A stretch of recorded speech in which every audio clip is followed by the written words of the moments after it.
Hi guys, how are you doing today. देखिए, आज हम लोग शुरू करने जा रहे हैं फ्यूचर कंटिन्यूअस टेंस। और आपको मैं बताना चाहता हूं गाइस, देखिए मॉडर्न इंग्लिश में और जनरल कम्युनिकेशन में फ्यूचर इंडेफिनिट तक ही टेंसेस का बहुत ज्यादा यूज होता है। Future continuous, future perfect continuous का बहुत ज्यादा यूज नहीं होता है। लेकिन फिर भी आपको पता होना चाहिए कि अगर सामने वाला कोई आपसे कम्युनिकेट कर रहा है उन सेंटेंसेस में, उन टेंसेस में, तो you should be able to understand, right. और कभी कभी हम लोग भी इसका यूज कर लेते हैं, बट बहुत रेयरली यूज होता है। गाइस देखिए, पहचान कंटिन्यूअस टेंस आप जानते हैं, रहा है, रही है, रहा था, रहे थे, रहा होगा, रही होगी।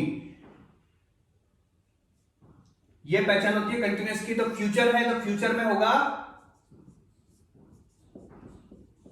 रहा होगा, रहे होंगे या रही होगी। ये वर्ड्स हैं जो कि सेंटेंस के लास्ट में आते हैं। बनाने का तरीका सभी सब्जेक्ट्स के साथ will be plus first form plus ING plus object. बिल्कुल सिंपल तरीका है।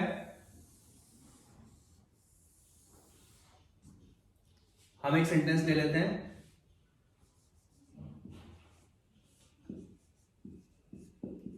कल मैं इस समय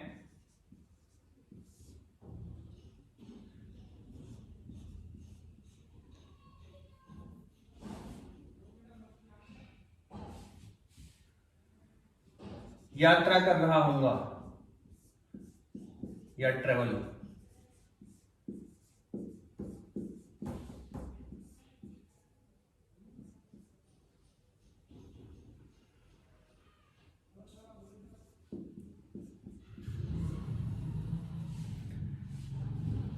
ये मैंने लिख दिया है इसको, कल मैं इस समय यात्रा कर रहा हूंगा। अब देखिए इसके अंग्रेजी हम लोग कैसे बनाएंगे। आई विल बी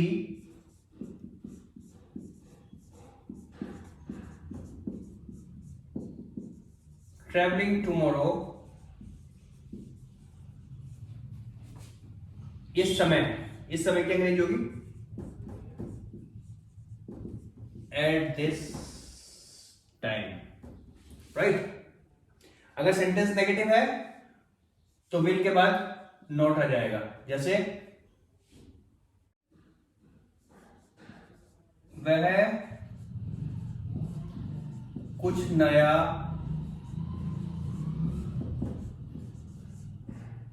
नहीं सीख रही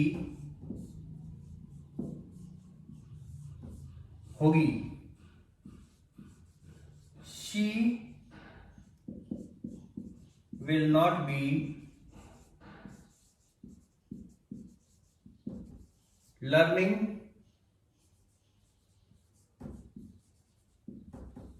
anything new. इंट्रोगेटिव सेंटेंसेस में पहले WH वर्ड आएंगे,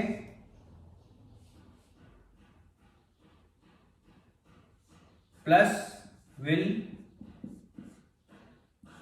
plus subject plus be plus not अगर नेगेटिव है तो, plus be plus first form plus ING plus object.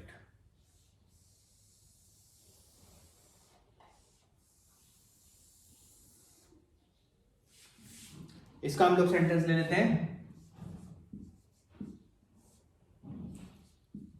क्या आप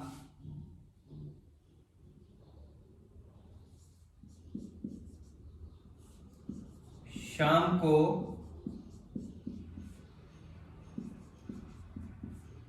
सो रहे होंगे, है ना। देखिए क्या से शुरू हुआ है तो विल आएगा। Will you B sleeping in the evening. Guys देखिए इसमें बिल्कुल ये ध्यान रखने वाली बात है, जैसे यहाँ पे समय आ रहा है ना, इवनिंग आ गया यहाँ पे टुमारो आ गया, तो यहाँ पे ये चीज ध्यान रखने की जरूरत है कि आईएनजी के साथ इसमें कंफ्यूज होने की जरूरत नहीं है कि हम लोग ये फ्यूचर परफेक्ट कंटिन्यूअस टेंस का सेंटेंस या फ्यूचर कंटिन्यूअस में क्या डिफरेंस है। फ्यूचर परफेक्ट, देखिए परफेक्ट कंटिन्यूअस में क्या होता है, समय दिया होता है कि कब से काम हो रहा है ना, कब से काम हो रहा है वो समय दिया होता है, तो उसके लिए सिंस या फॉर का यूज होता है। यहां पे सिंस या फॉर का यूज नहीं होगा, इसमें सिंपल सेंटेंस दिया हुआ है, क्या आप शाम को सो रहे होंगे, सिंपल, तो इन इवनिंग हो गया, इन द इवनिंग हो गया। इसमें हो गया कल मैं इस समय यात्रा कर रहा हूंगा, तो दैट्स इट, उस टाइम पर्टिकुलर उस टाइम का इवेंट दे दिया, इसलिए ट्रेवलिंग टुमारो आ गया, दैट्स इट। सिंस या फॉर का कहीं पे यूज नहीं होगा इसमें, सिंस या फॉर का जहां भी यूज होगा वो परफेक्ट कंटिन्यूअस हो जाता है। गाइस देखिए ये फ्यूचर कंटिन्यूअस के कुछ सेंटेंसेस हैं, इन्हें हम लोग अभी ट्रांसलेट करते हैं, इससे आपको और भी ज्यादा क्लियर हो जाएगा। पहला सेंटेंस है वह घर पर गा रही होगी, है ना, तो इसकी अंग्रेजी होगी she will be singing at home.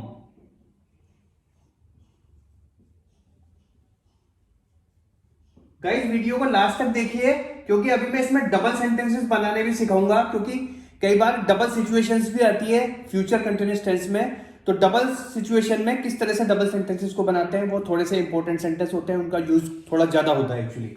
Next, मैं उस समय अपनी कार चला रहा हूंगा, I will be driving my car उस समय, दैट टाइम। आपको गाइस अभी आगे इसमें मैं ये भी समझाऊंगा कि बहुत सारी जगह ऐसी होती हैं जहां फ्यूचर कंटिन्यूअस की जगह हम लोग फ्यूचर इंडेफिनिट के सेंटेंसेस भी बोल के, मतलब आम बोलचाल में केवल फ्यूचर कंटिन्यूअस से ही हम लोग काम चला लेते हैं, तो केवल फ्यूचर कंटिन्यूअस तक भी अगर आपकी कमांड अच्छी है सेंटेंसेस पे, ट्रांसलेशन पे, then too it is okay. अब देखिए वे दुकान पर काम कर रहे होंगे, they will be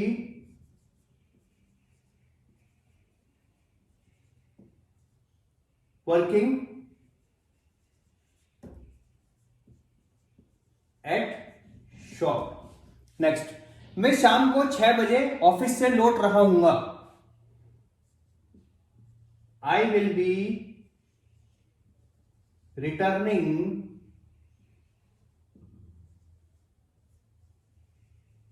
from office at 6 PM।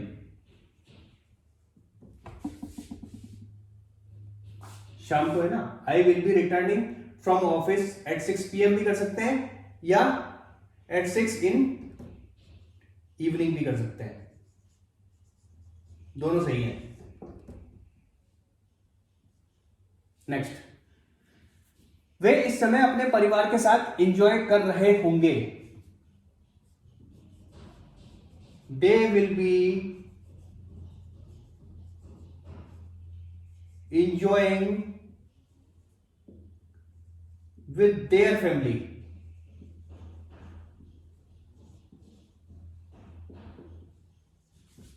देखिए दे के साथ यहां पे देर आया है, ये केस है प्रोनाउन में। आपने अगर नहीं पढ़ा है, इसको नहीं स्टडी किया है, तो प्रोनाउन की आप वीडियो जाके देखिए, उसको पूरा स्टडी कीजिए, आपको केस समझ में आएगा। दे के साथ यहां पे देयर लगा है, they will be enjoying with their family, वे इस समय, at this time.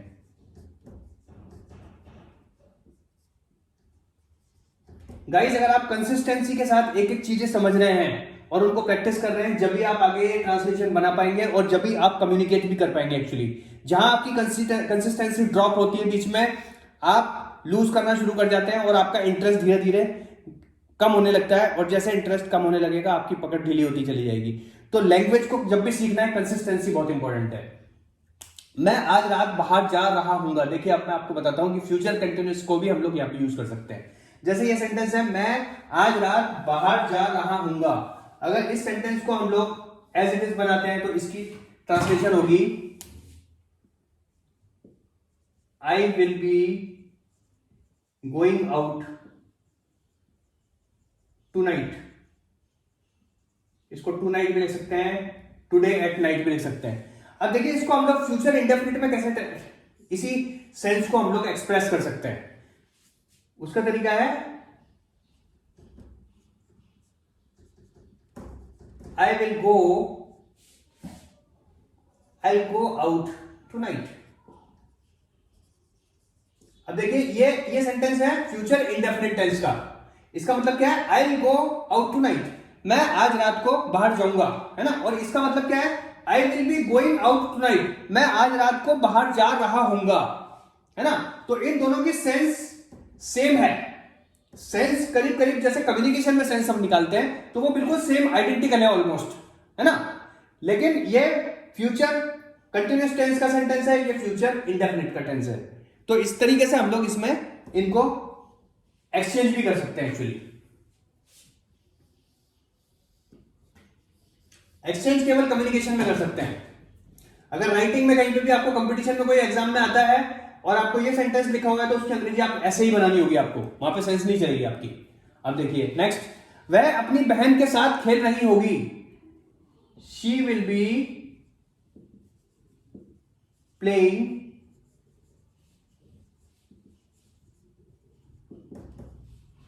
With her sister. अब बारिश हो रही होगी, देखिए बारिश के साथ हमेशा इट का यूज आएगा, वेदर के साथ हमेशा इट का यूज होता है। It will be raining now, है ना। नेक्स्ट, आपको कौन बता रहा होगा, हु विल बी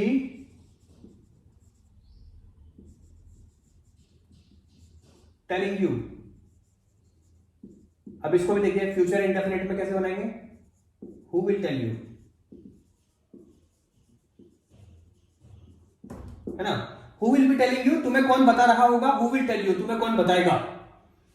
कम्युनिकेशन में, वर्बल कम्युनिकेशन में दोनों की सेंस सेम है, लेकिन रिटर्न में अगर वो सेंटेंस है तो उसकी अंग्रेजी बिल्कुल ऐसे ही बनेगी। आपको समझने की कोशिश कीजिए, मेरी बातों को बिल्कुल वर्ड टू वर्ड समझने की कोशिश कीजिए मैं क्या कह रहा हूं। कम्युनिकेशन में हम दोनों को इंटरचेंज कर सकते हैं, लेकिन राइटिंग में नहीं कर सकते हैं। नेक्स्ट, कल वह मेरे साथ आ रही होगी, she will be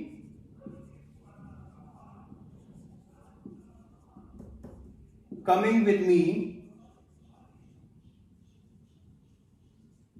tomorrow, right. अब देखिए इस सेंटेंस को भी अगर फ्यूचर इंडेफिनिट में बनाए तो कैसे बनेगा ये, simple, she will come with me tomorrow.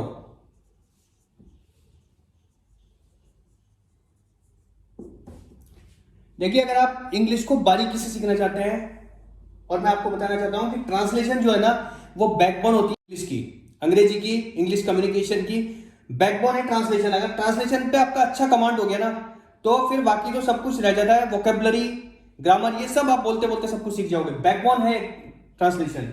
देखिए she will be coming with me, she will be coming with me tomorrow, वह कल मेरे साथ आ रही होगी, या she will come with me tomorrow, वह कल मेरे साथ आएगी।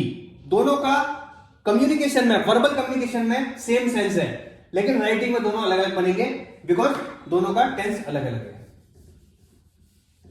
अब देखिए गाइस, मैं आपको असली चीज बताता हूं कि जब डबल सेंटेंसेस बनते हैं ना तो इसका कैसे यूज होता है। देखिए गाइस, हम दो सेंटेंस लेते हैं। जब आपने कॉल किया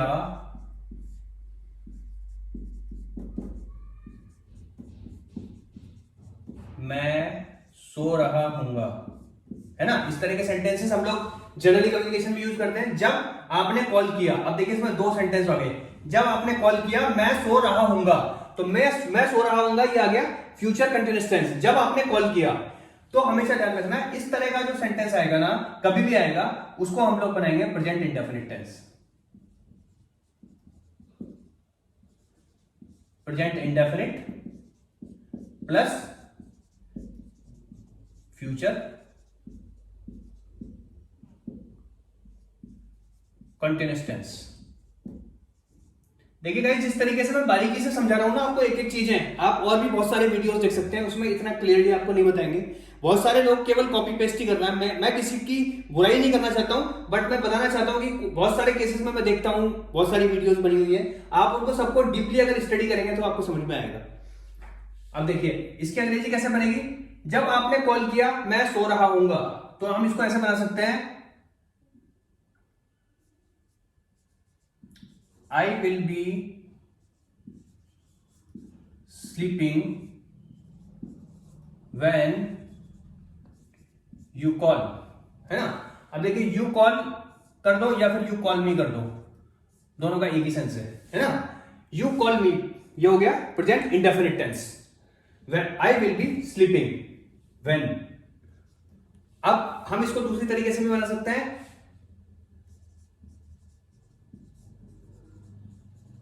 when you call me, comma, I will be sleeping। जब आपने मुझे कॉल किया लेकिन कॉमा लगेगा यहां पे, I will be sleeping, मैं सो रहा हूंगा। Clear guys.